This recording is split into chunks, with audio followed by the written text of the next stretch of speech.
नमस्कार, आप देख रहे हैं मैदाने जंग। सुबह 9 बजे यानी मैदाने जंग का वक्त। मैं हूं आपके साथ पवन नारा और आज मैदाने जंग सीधे मुरादाबाद से। आज सुपर शुक्रवार है। प्रधानमंत्री नरेंद्र मोदी के अलावा सभी दिग्गज मैदान में उतर रहे हैं, रैलियां कर रहे हैं।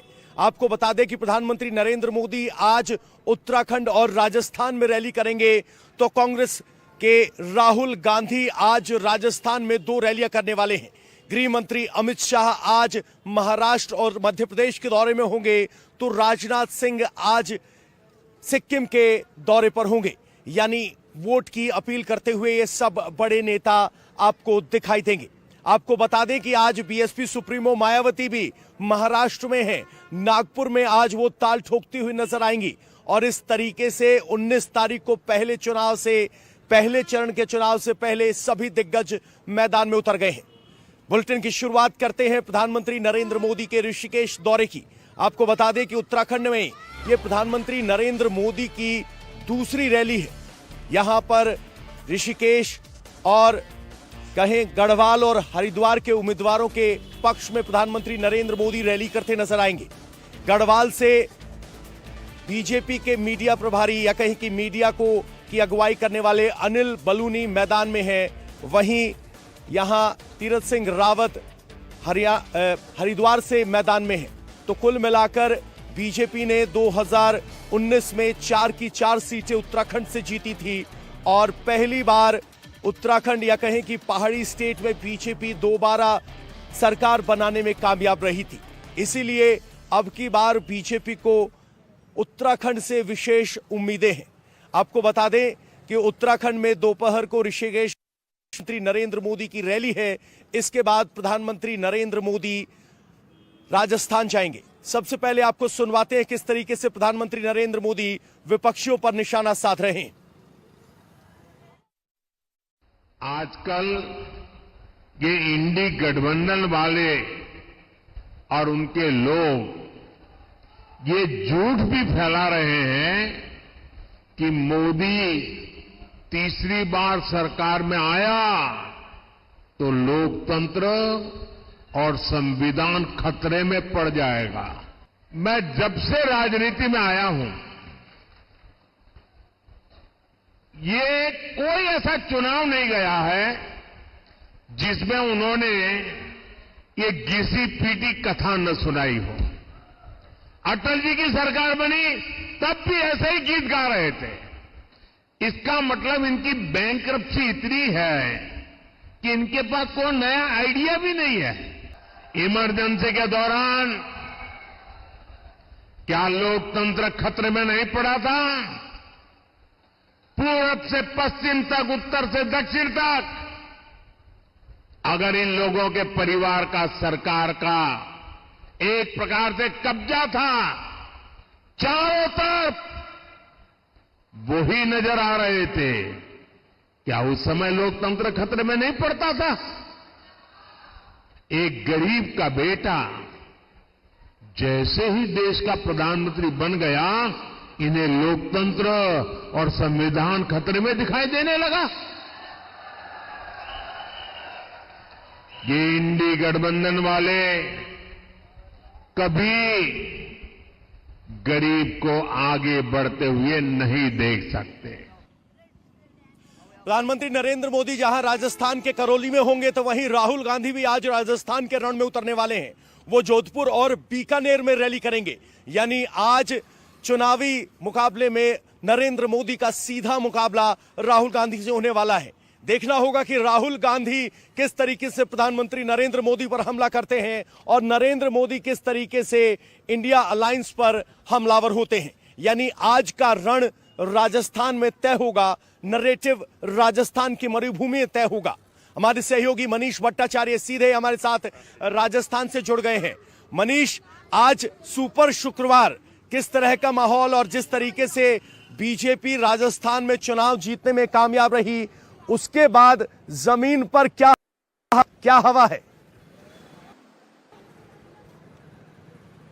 देखिए, राजस्थान में मिशन 25 को फतेह करने के लिए प्रधानमंत्री नरेंद्र मोदी की ताबड़तोड़ सभाएं हो रही हैं। आप देख रहे हैं आज करौली में प्रधानमंत्री नरेंद्र मोदी यहां पर आ रहे हैं और इससे पहले लगातार प्रधानमंत्री नरेंद्र मोदी के राजस्थान में दौरे हो रहे हैं और राहुल गांधी भी यहां पर आज चुनावी मैदान में है। अनूपगढ़ और फलोदी 2 जगह पर राहुल गांधी की सभाएं हैं। कोशिश ये है कांग्रेस की कि लगभग 4 लोकसभा सीटों को साधा जाए, जिसमें बीकानेर, बाड़मेर, जोधपुर और गंगानगर, इन 4 लोकसभा सीटों पर असर दिखा सकती है। लेकिन बड़ी बात यह कि जो प्रधानमंत्री नरेंद्र मोदी की जो करौली में सभा है उससे 3 लोकसभा सीटों पर इसका असर देखने को मिलेगा। वो है दौसा, भरतपुर और करौली धौलपुर, इन लोकसभा सीटों पर कुल मिलाकर जबरदस्त यहां पर रोमांच है और चुनावी मैदान में बड़े बड़े दिग्गज यहां पर चुनावी प्रचार में यहां पर आ रहे हैं और मिशन 25 को फतेह करने के लिए भ्रष्टाचार का जो मुद्दा है और विकास के मुद्दे को लेकर प्रधानमंत्री नरेंद्र मोदी तीखे हमले कर रहे हैं कांग्रेस के ऊपर। यानी भ्रष्टाचार पर प्रधानमंत्री नरेंद्र मोदी लगातार तीखा हमला कर रहे हैं। राहुल गांधी लगातार बीजेपी या कहीं कि प्रधानमंत्री नरेंद्र मोदी पर हमलावर हैं। अब यहां आगे बढ़ते हैं। फिलहाल बात महाराष्ट्र की। मायावती पर आरोप लगते हैं कि वो चुनाव के मैदान में नहीं उतरी हैं, लेकिन अब की बार मायावती ने चुनाव में रैली करने के लिए ईद का दिन चुना है। आज मायावती बीजेपी के गढ़ नागपुर में हुंकार भरने वाली हैं। इससे पहले रामटेक में प्रधानमंत्री नरेंद्र मोदी ने कल संबोधन किया था और आज मायावती ईद के दिन नागपुर में मैदान में उतरने वाली हैं। देखना होगा कि बहन जी की पहली रैली में कौन निशाने पर रहता है। इससे पहले मायावती लगातार संघ को निशाना बनाती रही हैं और आज संघ के गढ़ नागपुर में मायावती रैली करने वाली हैं।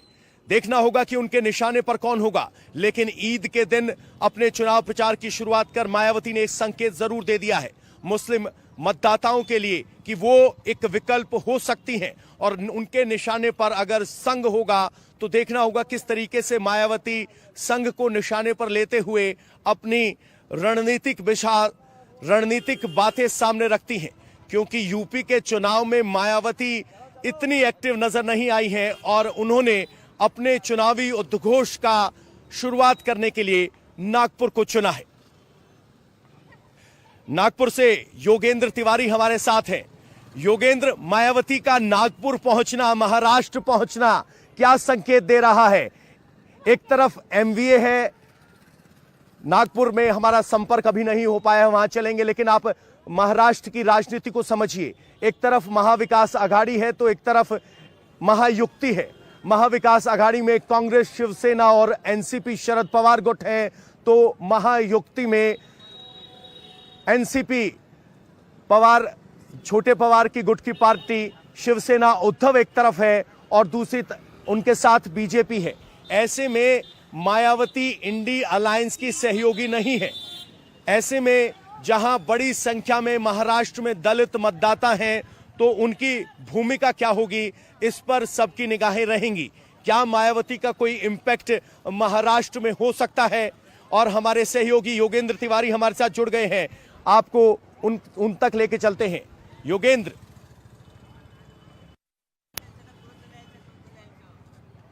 योगेंद्र, आप हमारी आवाज सुन पा रहे हैं?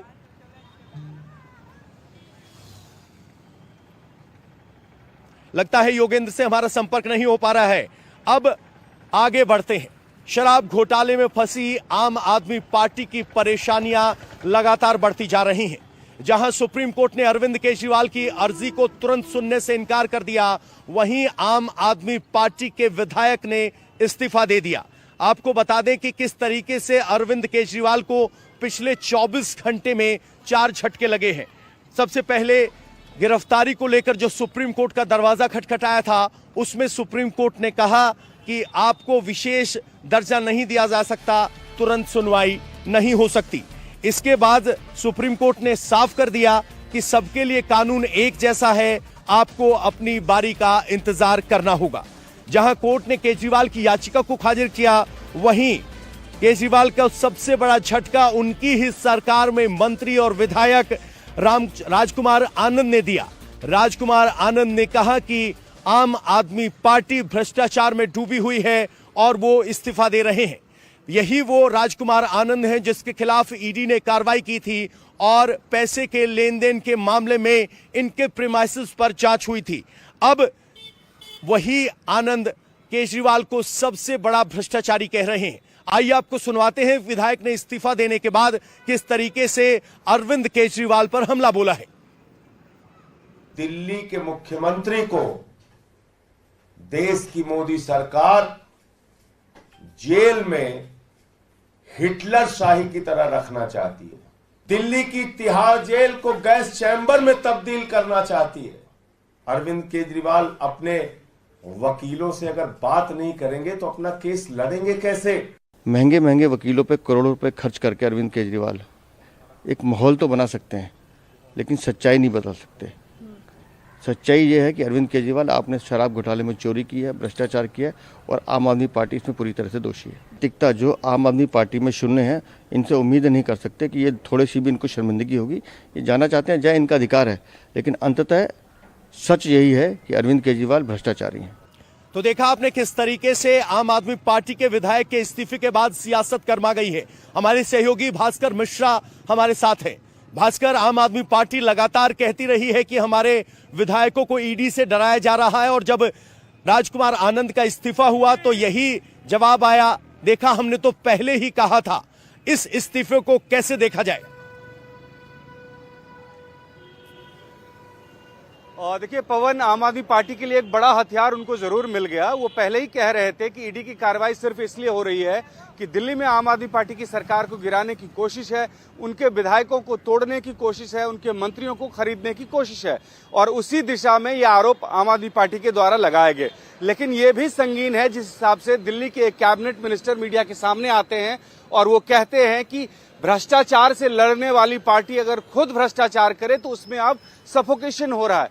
राजकुमार आनंद ने यह कहा कि अभी तक जो आरोप लग रहे थे उस बिना पे उन्होंने कुछ नहीं किया, घुटन जरूर हो रही थी, लेकिन जिस हिसाब से हाई कोर्ट में आम आदमी पार्टी के एक एक तर्क को ध्वस्त कर दिया गया, उसके बाद पद पे बने रहना उनके लिए आसान नहीं है। ये दोनों तरफ से मुश्किल है आम आदमी पार्टी के लिए। एक तरफ ये कह सकती है कि भारतीय जनता पार्टी यही कोशिश कर रही थी कि सरकार टूटे, विधायक टूटे, मंत्री टूटे, वही हो रहा है।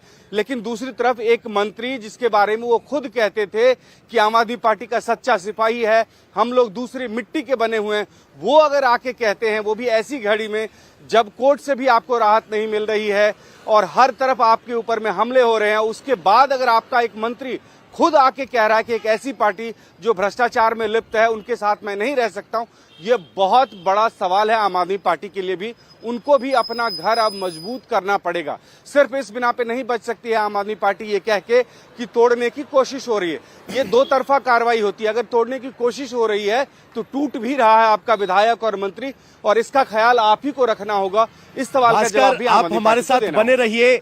अब सवाल ये है कि क्या ये सचमुच भ्रष्टाचार को लेकर इस्तीफा है या ईडी की कार्रवाई को लेकर ये सब हुआ है?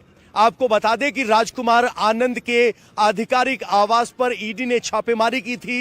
इतना ही नहीं, 12 ठिकानों पर छापेमारी हुई थी, जिसमें 7 करोड़ से ज्यादा के लेन देन का सूत्र दावा कर रहे हैं कि 7 करोड़ से अधिक का कैश इधर से उधर हुआ। राजकुमार आनंद से जुड़ी हुई 12 कंपनियों पर छापे मारे गए थे, और अब आम आदमी पार्टी कह रही है कि ये सब कार्रवाई डराने के लिए की जा रही है, ईडी को टूल की तरह इस्तेमाल किया जा रहा है। और आम आदमी पार्टी का कहना है कि ऑपरेशन लोटस दिल्ली में अभी भी चालू है। आज दोपहर को 2:30 बजे तो उसने संजय सिंह का जो है ट्वीट किया है। अब सोचिए, 2:30 बजे तक तो वो हमारी पार्टी के साथ थे, 1 घंटे बाद वो पार्टी के उलट चले गए। अब देखिए, उसका समझिए, नवंबर में उनके यहाँ ईडी का छापा पड़ा, 23 घंटे ईडी उनके कई ठिकानों पे रही, उनसे खूब पूछताछ की। उसके बाद कई बार उनके ऊपर छाप जो है उनको सम्मन दिया गया, उनको बुलाया गया। दबाव में थे, परेशान थे, अक्सर कहते थे कि यार मैं थोड़ा सा एक्टिव होता हूँ, मेरे पास फोन आ जाता है। तो ऐसे में कई बार ऐसा होता है कि आदमी, परिवार है, बीवी हैं, बच्चे हैं, टूट जाता है, डर जाता है। डर गए बेचारे। अभी आरोप तो आप ही लोगों के ऊपर में लगेगा, इसलिए कि आप लोग कहते थे कि हम अलग मिट्टी के बने हुए हैं। अब कैसे माने अलग मिट्टी? आपके कैबिनेट के मंत्री की मिट्टी खराब हो रही है, तुरंत वो कह रहे हैं कि भाई आपने भ्रष्टाचार किया, इसीलिए उनको छोड़ना पड़ रहा है। नहीं, मैं इस बात से, आपकी बात से सहमत हूँ कि हमारे ये राजकुमार भाई थोड़े कमज़ोर पड़ गए, मगर मेरे मन में उनके प्रति कोई नफरत नहीं है कि मैं कहूँ कि वो बहुत घटिया आदमी है। ये नहीं, ऐसा नहीं है। हमारे कैबिनेट कुलीग थे, नहीं सह पाए बेचारे, डर गए, ऐसे भी होते हैं ना, कुछ लोग डर जाते हैं। हर आदमी संजय सिंह और अरविंद केजरीवाल कोई ना होता, हर आदमी मनीष सिसोदिया नहीं होता। तो वो डर गए, भारतीय जनता पार्टी की एजेंसियों के सामने डर गए। तो कह रहे हैं कि वो डर गए, यानी आम आदमी पार्टी आरोप लगा रही है कि हमारे विधायकों को डराया जा रहा है। भास्कर, सबसे बड़ा सवाल यह है कि अगर दबाव बनाया जा रहा है, डराया जा रहा है, तो आम आदमी पार्टी के विधायकों को एकजुट कौन रखेगा? संजय सिंह उस भूमिका में नजर आ रहे हैं या सुनीता केजरीवाल? सुनने में आया है कि बैठकों का दौर जारी है। बिल्कुल, देखिए, एक सबसे बड़ी भूमिका पब्लिक परसेप्शन बनाने की, जनता में मैसेज देने की, वो संजय सिंह की है। संजय सिंह पार्टी के सबसे मजबूत आवाज में से एक हैं और वो भूमिका वो तब से निभा रहे हैं जब से वो जेल से बाहर आए। लेकिन ये भी महत्वपूर्ण है कि पहली बार कल ऐसा हुआ कि आम आदमी पार्टी के सीनियर नेताओं की बैठक हुई, लोकसभा चुनाव प्रचार को लेकर बैठक हुई और उस प्रचार के लिए जो बैठक हुई थी उसमें सुनीता केजरीवाल पहली बार आई और ये जानकारी भास्कर, इस वक्त की एक बड़ी खबर आ रही है, आपको बीच में रोकना चाहूंगा। अरविंद केजरीवाल की सुप्रीम कोर्ट में जो अर्जी लगी थी उस पर सुनवाई अब 15 अप्रैल को होगी। आपको बता दें कि अरविंद केजरीवाल ने ईडी की गिरफ्तारी और ईडी की कार्रवाई को गैरकानूनी बताते हुए उसे चुनौती दी है। इसी चुनौती को हाईकोर्ट में दिया गया था, तब हाईकोर्ट ने इस मामले को रद्द कर दिया था, जिसके खिलाफ अरविंद केजरीवाल कल सुप्रीम कोर्ट पहुंचे थे। लेकिन सुप्रीम कोर्ट ने अर्जेंट हियरिंग से मना कर दिया था और अब यह जानकारी सामने आ रही है कि 15 अप्रैल को अरविंद केजरीवाल की इस दलील पर कि ईडी का पूरा मामला गलत है, रद्द किया जाए, इसको लेकर 15 अप्रैल को यह सुनवाई होने वाली है। आपको एक बार फिर बता दें कि अरविंद केजरीवाल ने दिल्ली हाई कोर्ट के खिलाफ सुप्रीम कोर्ट का दरवाजा खटखटाया था कल, जिसमें अर्जेंट हियरिंग की मांग की गई थी, लेकिन अर्जेंट हियरिंग तो नहीं हुई। लेकिन अब अरविंद केजरीवाल को 15 अप्रैल की तारीख मिली है, यानी 15 अप्रैल को अरविंद केजरीवाल की उस याचिका पर सुनवाई होगी जिसमें अरविंद केजरीवाल ने कहा था कि ये पूरी ईडी की कार्रवाई गैर कानूनी है, जिस तरीके से सम्मन दिया गया। और अब दिक्कत यह है कि अरविंद केजरीवाल की इस सुनवाई 15 तारीख को होगी।